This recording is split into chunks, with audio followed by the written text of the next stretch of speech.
Hello everyone, I'm Ahmet Toaç. Today's guest is Ivana. Hello Ivana, how are you? Hi, nice to meet you. Very well. How about you? Fine, thank you. Thank you for accept this invitation for our Q&A. And could you introduce us before my question? Introduce to you and your film in a few words, because you are in the selection of our festival, international film selection, and your film name is Trans-Celestial Railways. I think I'm right pronounce and introduce us.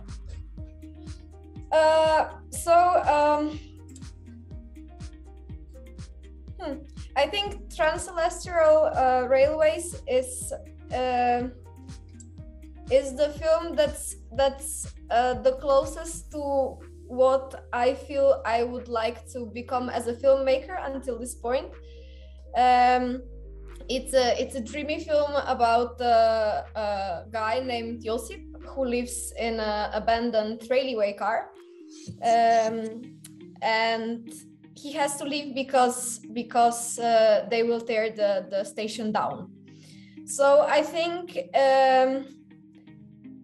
what sums up why I chose this film and what drives me in film generally probably is a realistic situation that is being dealt with in an unrealistic or imaginary way. I feel I'm not really good at solving problems.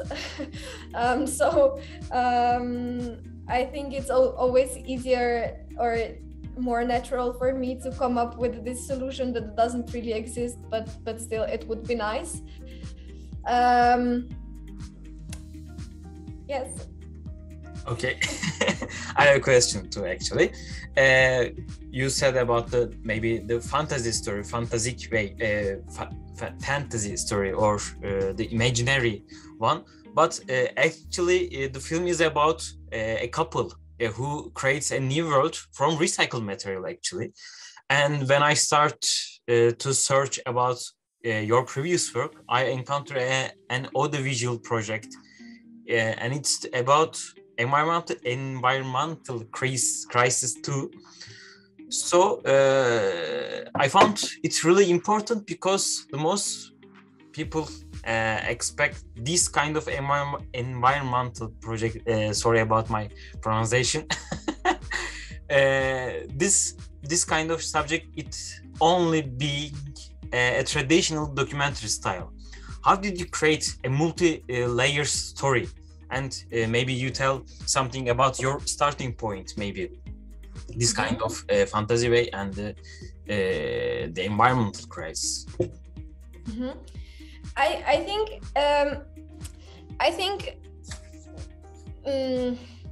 nature has always been a big inspiration for me, but I think only with this project that was not actually a film, I started thinking about it through ecology, through anthropocentrism, and I think it was kind of going parallelly with the filmmaking of this, which actually made me try to look for other feature environmental films. I think that there are some very good ones, but I still feel ecology is hard to put in film because very easily it becomes very moralizing. You have a story, and once you have a story, you have a perspective, you have a narrative, and once you have a narrative, it's very hard to avoid judgment. And I think this is, I don't think Trans-Celestial Railways is succeeded in addressing the environmental topic on the level which I would like to do. It was when building a character, when building both characters or all three characters, we're discussing scenography, this feeling of not wanting to live here and not wanting to be a part of this society, not wanting to waste, not wanting to have anything to do with it, played a huge role. I think it was also one of the first points which me and the Borut Dolshak, who played the Josip, found together in building this character. No, but I still feel it can be done better. I hope also the project I'm working now is trying to be ecological, but I find it really impossibly hard in the film. And about the, I don't know if I answered your question or something else that was in my mind, but about the fantasy part, actually the original idea for two people living in a train was by Attila Urbancic. He's a screenwriter from Slovenia, and he told me this idea. It was not sure whether they will be brother or sister or a couple, and he also didn't know whether he wants them to leave the station or go with the train. And for me, it was the first time that I heard an idea that I really felt jealous about, and I kept coming back to it and calling Attila if he did something with it or not. And this just like vivid images of these clouds moving and being still, and came to me the same with the reflection. I think if I tried to think of all those things rationally and planned, I wouldn't have really made it. It was just the beautiful part of creation where it just evokes things that you cannot plan, but at the same time I knew I wanted them to be a couple and I wanted them to leave with the train. I think the biggest challenge with this fantasy element was that in my head it all made lots of sense, but once you start discussing it with people, it's really bizarre to say, well, this is a student film, we don't have much money, but we want to move a wagon and I don't want there to be a train and so on. So I think the people with me were very working with me. It's our film, it's not my film. Were very patient, very good listeners, also people with very sensitive and strong imagination. And I think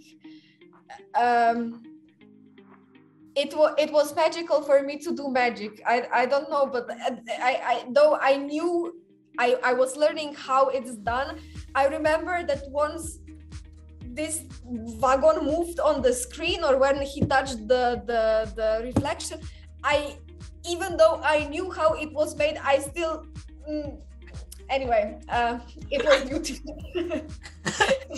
You're absolutely express yourself clearly, I think, and I assume that I really found your work powerful. Every time it will be great, more than good, but I explore your sense through the fantasy, but it's actually really important because you create a fiction world, you have maybe the sense of the environment, the sense of the fiction, the two things is separate. It clearly separates each other, but you can mix them and really good and powerful way. Thank you for this movie. Actually, again, I want to say this because I really found it is important. It's not a big word, big words, big ceremony, something like that. You can put this ecological crisis in a fantasy movie. Everybody feel that, everybody explore that. I think it's really important thing. And I want to ask something about your actually role caption, because in your role caption, the wagon, the train wagon, it's track and something. How can I explain? I'm not sure, but the many filmmakers do not think about the film element that not directly include in their own story, but your role caption is a part of a film, and you create a story about your role caption too. The story is going on a role caption. I follow the emotion in this thing, but how did you want? How did you decided this style on your movie? Because it's a so little detail maybe, but it creates it's the emotion is the bigger, the maybe more ambitiously way. I'm not sure how it's find the proper word, but we follow the story, the end of the movie, the after the movie maybe. The when movie done, we can keep still the feel the emotion actually. Do you want to say something about this style? I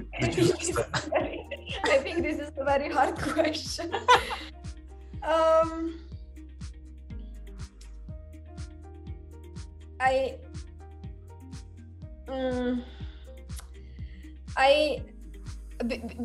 Before I started studying on FAMU, they had this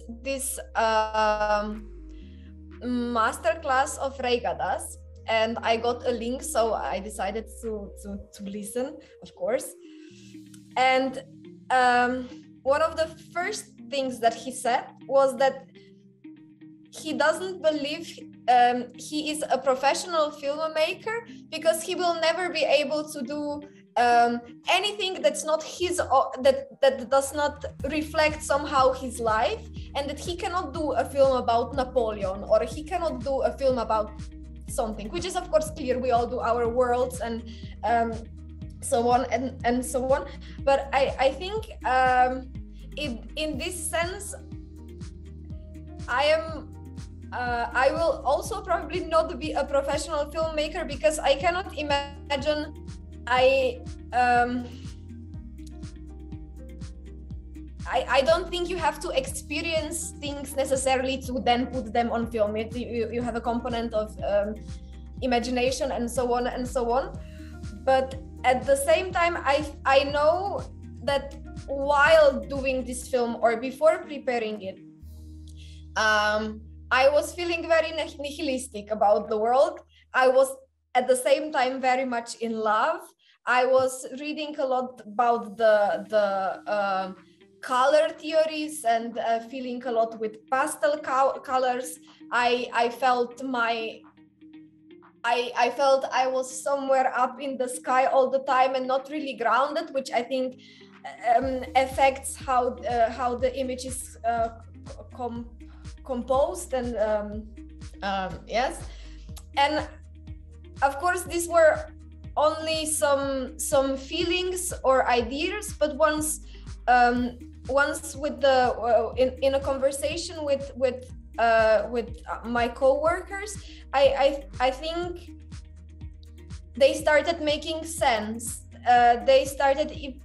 People started investing their own feelings that my what I shared triggered and so on. And I think at the end it's just a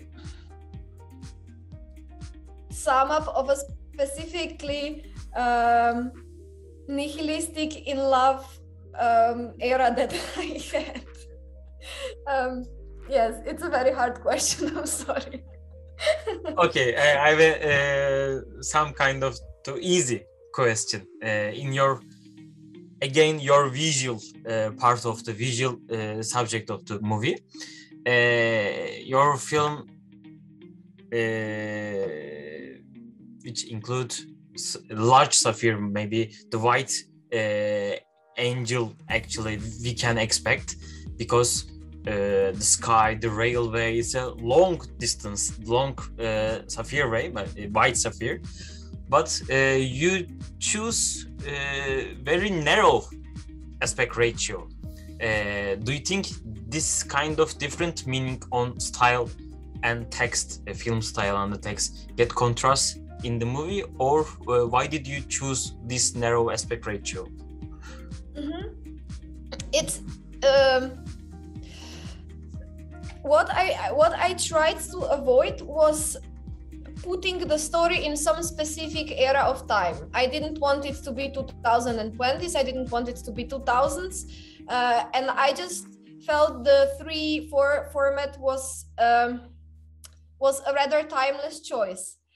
At the same time, I knew I wanted to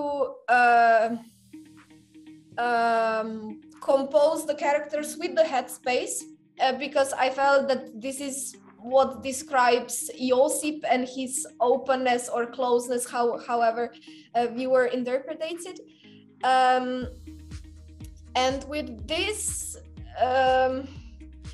we just started like playing around with Timon Hozo, the director of photography. I think at the beginning we might even have, I don't think it was a clear choice from the start, but and also when it comes to references, I think the Cold War by Pawlikowski was an important one. So all this together, it was but it did made me question, because I find it important to open up to the viewer and be clear, even if I very often don't know how to do that. I think this is an important channel that has to be built between the filmmakers and the viewers. But at the same time, I sometimes just feel it should be like this, and I don't know how to explain it. I don't know what arguments to put there. It's just something I feel. The colors, for example, okay, I can go with the color palette and emotions and pastelity and so on, but it could be also something else. It's just so very natural. So I think this is a question that I keep asking myself a lot, and then choosing differently from day to day. Yes. No. I have a word for this situation: intuitive filmmaker. It's actually happened, but nobody know how it happened. But it make you feel this way. Maybe you feel this way is good, and you put this on your movie.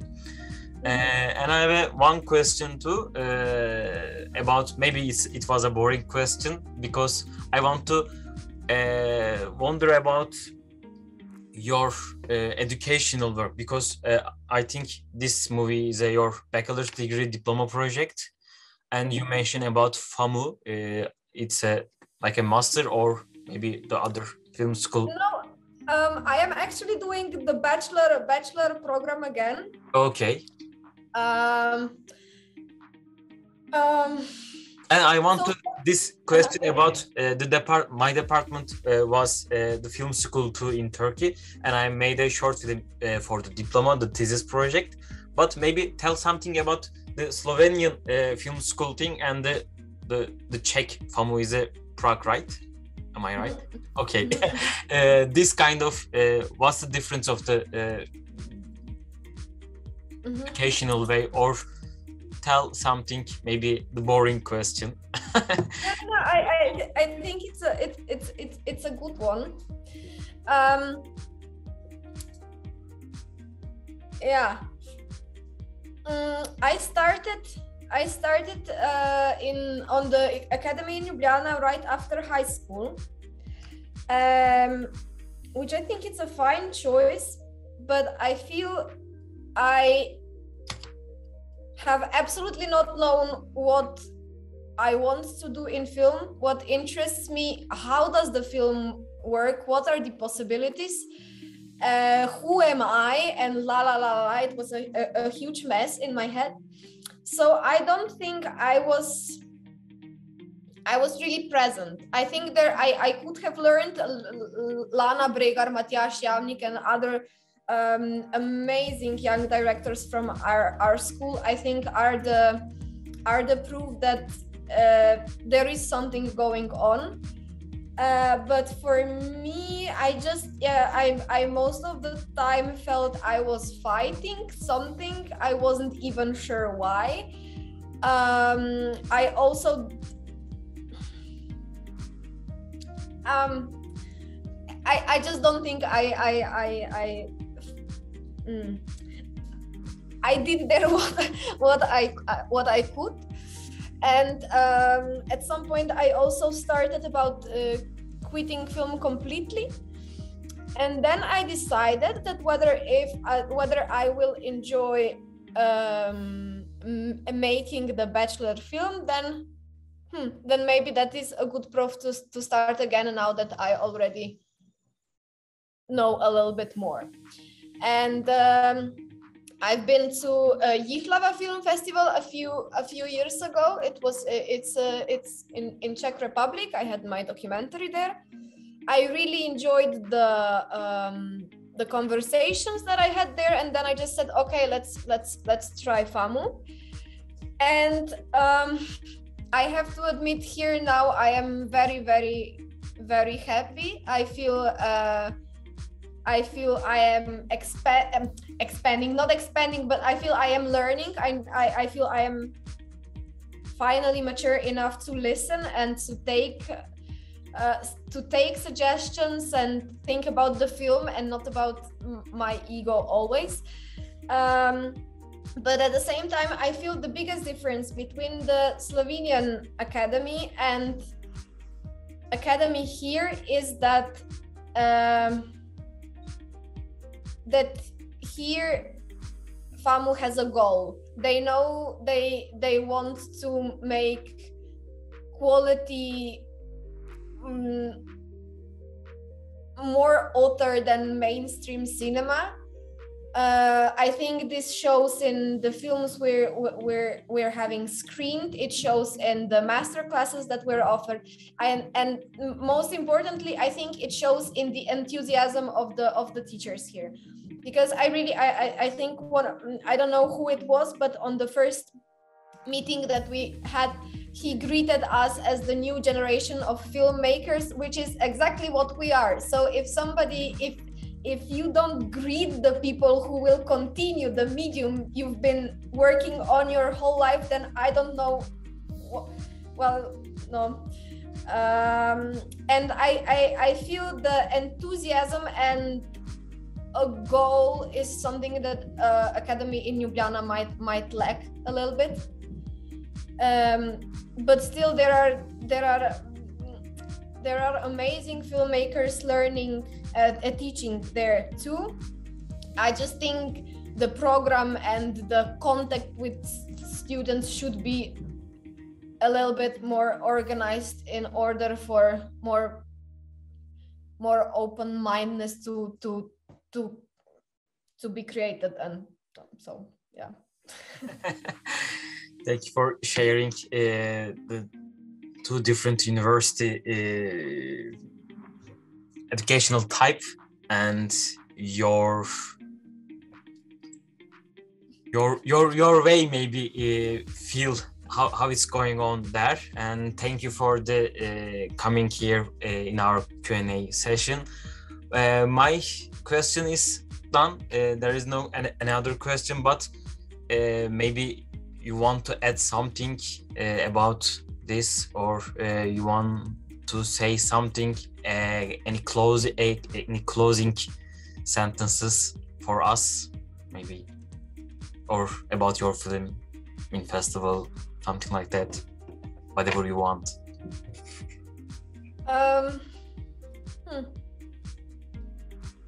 Yeah, this is a very serious moment now. No, I think I do believe film is a strong medium. I do believe it is not a medium to die soon. But I think as creators and as viewers, we have to keep searching. I think we are not. We shouldn't settle for the what exists now. You can also cut this out. I don't know, but go film, go. Thank you for the joyful Q&A session for me. Thank you. I hope you will come for your next film in Uşak or something, the other film festival in Turkey. I really want to follow your next movies. I want to see them all. And thank you. Thank you very much. And then bye.